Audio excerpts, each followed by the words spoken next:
দলমত দেখার দরকার নেই।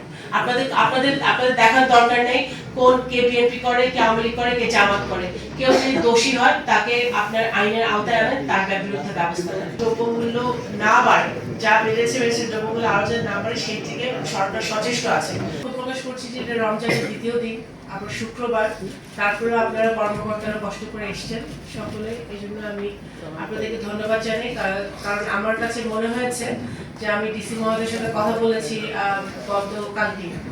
গতকালকে এবং মনে হয়েছে যে আমাদের যেহেতু রমজান মাস শুরু হয়েছে, আইন শৃঙ্খলার অবস্থা, দ্রব্যমূল্য সবকিছু নিয়ে আমার পক্ষ থেকে জেলার যারা দায়িত্বশীল ব্যক্তিরা আছে তাদের সকলের সাথে আমার কথা বলা উচিত, মত বিনিময় করা উচিত। স্বল্প সময়ের মধ্যে উনি অ্যারেঞ্জ করেছি, এটা আপনাকে আমি ধন্যবাদ জানাচ্ছি বিশেষ করে। I am Ox. আমি আসলে আমি পার্টিকুলারলি এটা আপনাদের দৃষ্টিগোচর করতে চাই, বিশেষ করে গণমাধ্যম যারা আছেন, যে এটা অ্যাকচুয়ালি আমি আমার জায়গা থেকে এবং সরকারের পক্ষ থেকে সকল যাতে রমজান মাস শুরু হয়েছে এবং একটি নতুন সরকার দায়িত্ব নিয়েছে, সেই জায়গাটা থেকে আমাদের এই সভাটা অনুষ্ঠিত হচ্ছে। এটা কোনো দলের সভা না, প্রথম কথা। এখানে যদি অন্য কোনো দলের আরো অন্যান্য দলের সদস্যরা থাকতো আরো ভালো হতো, এবং এখানে আরেকজন সংসদ সদস্য বিএনপি ছাড়াও আছে, ফরিদপুর উনি থাকলে ভালো হতো, তো বলেছিলেন। আচ্ছা, তো যাই হোক, এখন আমাদের কথা হচ্ছে যে এই যে সরকারটি 3 দিন আগে যে নতুন সরকারটি এসছে, সেই সরকারটি বাংলাদেশের জনগণের সরকার, একটি গণতান্ত্রিক সরকার, মানুষের ভোটে বিপুল ভোটের ম্যান্ডেট নিয়ে এই সরকারটি এসছে। তো এই সরকারটি জনগণের সরকার। অবশ্যই বাংলাদেশ জাতীয়তাবাদী দল এসছে, কিন্তু আমাদের যে এখন গতকালকেই মাননীয় প্রধানমন্ত্রী বলেছেন যে উনি বাংলাদেশের 17 কোটি মানুষের প্রধানমন্ত্রী, সকলের প্রধানমন্ত্রী।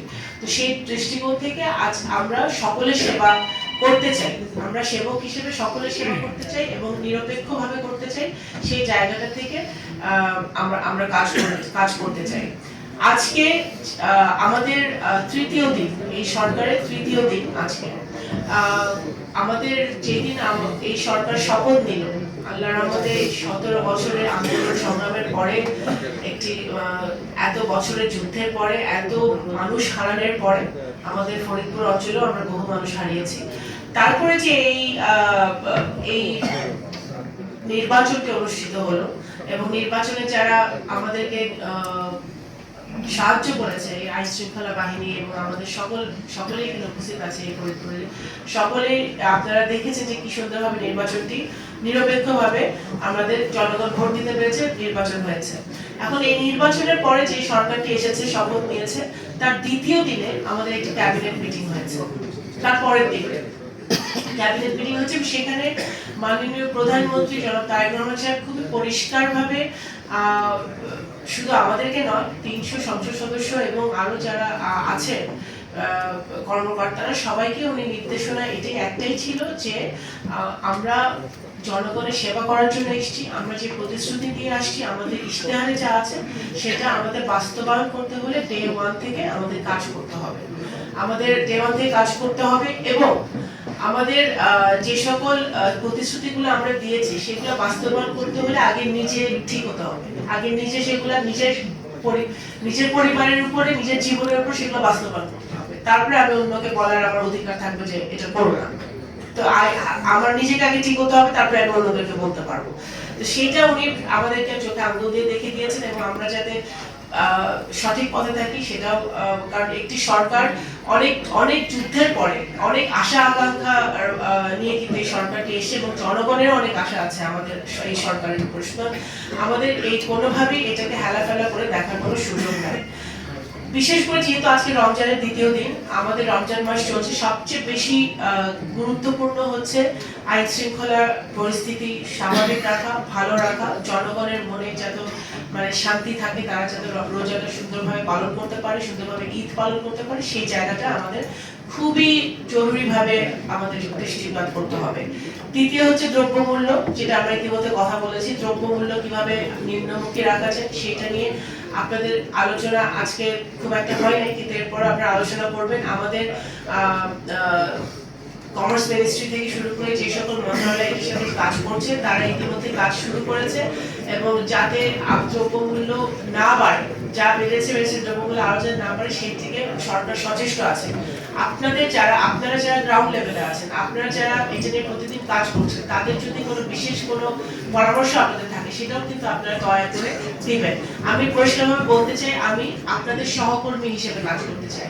আমি আপনাদের সহকর্মী, আমি আপনাদের আমি মন্ত্রী প্রতিমন্ত্রী হিসেবে এখানে বসে নেই, আপনাদের সহকর্মী হিসেবে একটা টিম ওয়ার্ক করতে চাই। আমরা যদি টিম ওয়ার্ক করতে পারি, সবাই মিলে কাজ করতে পারি, তাহলে আমরা ফরিদপুর জেলাটাকে সুন্দর রাখতে পারবো, সেটা গুরুত্বপূর্ণ।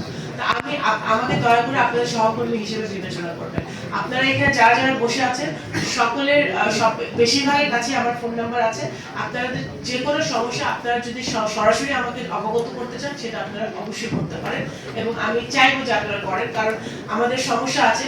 আমার একটা ভাই এখানে বলেছে, একজন স্টুডেন্ট, যে আমরা এখানে চার দেয়ালের মধ্যে গল্প করে গেলে হবে না, আমাদের সমস্যার সমাধানের অ্যাকশনেবল কিছু দেখাতে হবে, আমাদের অ্যাকশনে যেতে হবে। আরো কিছু, এইটা দ্রব্যমূল্য এবং আইন শৃঙ্খলা পরিস্থিতিটা আমাদের পুলিশ সুপার সাহেব ইতিমধ্যে বলেছেন, ওনাদের কিছু সীমাবদ্ধতা আছে, সেগুলো অবশ্যই আমরা দেখবো, সরকার দেখবেন যত তাড়াতাড়ি সম্ভব। কিন্তু আমাদের আইন শৃঙ্খলা ব্যবস্থাটা স্বাভাবিক রাখতে হবে, সেটার জন্য যা যা করার দরকার, আপনাদের যা যা সহযোগিতা লাগে, বাড়তি কোনো সহযোগিতা লাগে, সেটাও সরকার দেওয়া হবে, সরকার থেকে করা হবে, যদি আমাদের আইন শৃঙ্খলার ব্যবস্থা স্বাভাবিক রাখার স্বার্থে। মাদক নিয়ে সবাই কথা বলেছেন, এটা নিয়ে মাদক নিয়ে ঘরে বসে কথা বললে হবে না। মাদক নিয়ে আমাদের কিছু স্ট্র্যাটেজিক কিছু ডিসিশন নিতে হবে, কিছু প্ল্যান করতে হবে। সেইটার জন্য কিন্তু আমাদের যেটা কিছু পরামর্শ আছে, আপনি যেটা বলেছেন যে একেবারে হার্ড লাইনে যেতে হবে, কিছু আপনাদের ধরতে হবে, দৃশ্যমান কিছু দেখাতে হবে, কারণ ভয়ের একটা এখানে ব্যাপার থাকে, ঠিক আছে? দৃশ্যমান কিছু দেখাতে হবে, এবং যেটা সোশ্যাল অ্যাওয়ারনেসের কথা যেটা বলবো, সামাজিক ভাবে, সেটাও আমাদের চালিয়ে যেতে হবে, কিন্তু লং টার্মের ব্যাপার। কিন্তু আপনাদের শর্ট টার্মে আপনাদের অ্যাকশনেবল কিছু দেখাতে হবে। যারা মাদক ব্যবসা করে এবং যারা মাদক সেবন করে, তারা তো ভিকটিম, আমি মনে করি যেভাবে হোক তারা ভিকটিম হয়ে গেছে, তাদের নিরাময় আলাদা হবে। কিন্তু যারা মাদক ব্যবসায় যার সাথে জড়িত, তাদেরকে ধরার জন্য আপনাদের কিছু বিশেষ কর্মপন্থা অবলম্বন করতে হবে। আমি অনেক কিছু আলোচনা হয়েছে, আমাদের অবকাঠামোগত সমস্যা, আমাদের স্বাস্থ্যের সমস্যা, আমাদের এলজিইডি যে বলেন, এলজিইডি ব্যাপারে একটা কথা বলতে চাই। আমাদের ভাঙার রাস্তা তো আছে, যেটা করতেই হবে, যেটা একেবারে ডিউ, এটা তো যত তাড়াতাড়ি সম্ভব এটার কাজ শুরু করতে হবে। কিন্তু আমাদের গ্রামে গঞ্জেও কিন্তু রাস্তাঘাটের অবস্থা খুবই খারাপ, প্রত্যেকটা সেটা কিন্তু আমার মাথায় আছে, এবং সেটা প্রকল্প তুলে যাতে তাড়াতাড়ি আমাদের নেওয়া যায়। সেটা যেহেতু সরকার একেবারে নতুন সরকার, মাত্র 3 দিন হয়েছে, কিন্তু সেই জায়গাটাতে কিন্তু আমরা ইতিমধ্যে প্ল্যান করছি। আপনারাও দয়া করে আপনাদের জায়গা থেকে মন্ত্রণালয় আপনারা এটা পার্সু করবেন, যাতে আমরা এটা কাজ করতে পারি। এখানে যেটা ফরিদপুর জেলায় 4টা নির্বাচনী এলাকা, 4 জন সংসদ সদস্য আছে, আমি সহ। তো সংসদ সদস্যদের তাদের স্ব নির্বাচনী এলাকায় ওনারা ওনাদের নির্বাচনী এলাকার জন্য কাজ করবেন, এবং আইন শৃঙ্খলা পরিস্থিতি, মাদক দ্রব্যমূল্য সবকিছু কিভাবে নিয়ন্ত্রণে রাখা যায় সেগুলো কিন্তু ওনারা অবশ্যই কাজ করবেন, এবং আপনারা ওনাদের সাথে ডিরেক্টলি কাজ করবেন, সেটাই আমি আশা করি। আজকে যেটা আরেকটা যেটা কথা এসেছে যে এটা আমি আমার ইশতেহারে, আমার নির্বাচনী এলাকায় নির্বাচনের আগে আমার ইশতেহারে লাইব্রেরির কথা বলা আছে, এবং আমি আমার নির্বাচনী এলাকায় করবো ইনশাআল্লাহ। কিন্তু এটা যদি একটা প্রকল্প হিসেবে প্রজেক্ট আকারে সরকারের কাছে আসে, সেটা আরো বেশি ভালো হবে। আমার মনে হয় আপনারা এটা পার্সু করতে পারেন। আমি আমার নির্বাচনী এলাকায় করবো, হ্যাঁ, নির্বাচনী এলাকায় আমি আমারটা আমি করব, কিন্তু সবাই বলে এটা সামগ্রিকভাবে আমাদের ছাত্র সমাজ, যুব সমাজ, বিশেষ করে আমাদের ইউথদের জন্য খুবই একটা ভালো হবে, যেটা মাদক থেকেও এটা নিরাময়ের একটা উপায় তৈরি হবে। আমি কথা বাড়াতে চাই না, আমি সবাইকে ধন্যবাদ জানাতে চাই, এবং আমি 3 দিনের মাথায় এই মিটিংটা করার, আমরা আবার বসবো আপনাদের সাথে, যতবার লাগে ততবার বসবো, কিন্তু খুবই ইমার্জেন্সি বেসিসে এই মিটিংটা করার কারণ হচ্ছে আপনাদেরকে এই মেসেজটা দেওয়া যে এই যে গণতান্ত্রিক সরকারটি এখন আমাদের এসেছে মাননীয় প্রধানমন্ত্রী জনাব তারেক রহমানের নেতৃত্বে। আমরা অত্যন্ত গুরুত্বের সহকারে আমাদের ইশতেহার বাস্তবায়ন করতে চাই। আমাদের সবচেয়ে বেশি ইমার্জেন্সি কাজ যেটা, সেটা হচ্ছে রমজান মাসে, মাহে রমজান সকল জনগণ দল মত নির্বিশেষে সকলে ভালো মতো পালন করবে এবং ঈদটি সুন্দর করে পালন করবে এবং দ্রব্যমূল্য সহনীয় অবস্থায় থাকবে। কোন রকম কোনো আইন শৃঙ্খলার পরিস্থিতি অবনতি হবে না। সকল ষড়যন্ত্র থেকে আমাদের সাবধান থাকতে হবে এবং আমি আপনাদের প্রশাসনকে অনুরোধ করব যে আপনারা শুধু একটা দল না, কারণ এখানে যখন আইন শৃঙ্খলার কথা আসে তখন কিন্তু আপনাদের হার্ড লাইনে যেতে হবে। প্রাইম মিনিস্টার কিন্তু he is definitely on hard line আইন শৃঙ্খলার ব্যাপারে। আপনাদের দলমত দেখার দরকার নেই, আপনাদের দেখার দরকার নেই কোন কে বিএনপি করে, কে আওয়ামী লীগ করে, কে জামাত করে। কেউ যদি দোষী হয় তাকে আপনার আইনের আওতায় আনেন, তার বিরুদ্ধে ব্যবস্থা নেন এবং সেটাই কিন্তু আমাদের সরকারের স্ট্যান্ড।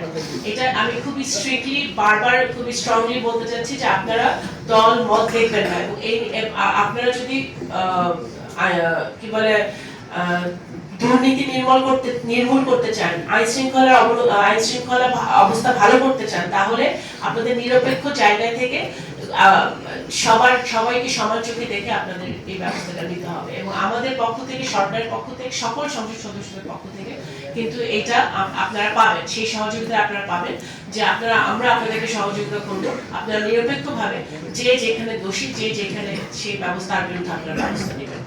আমরা আগে 17 বছর যা হয়েছে বাংলাদেশের মাটিতে, সেটার রিপিটেশন বাংলাদেশে আমরা দেখতে চাই না, ফরিদপুরে চাই না। তো আবার আপনাদেরকে ধন্যবাদ জানাই।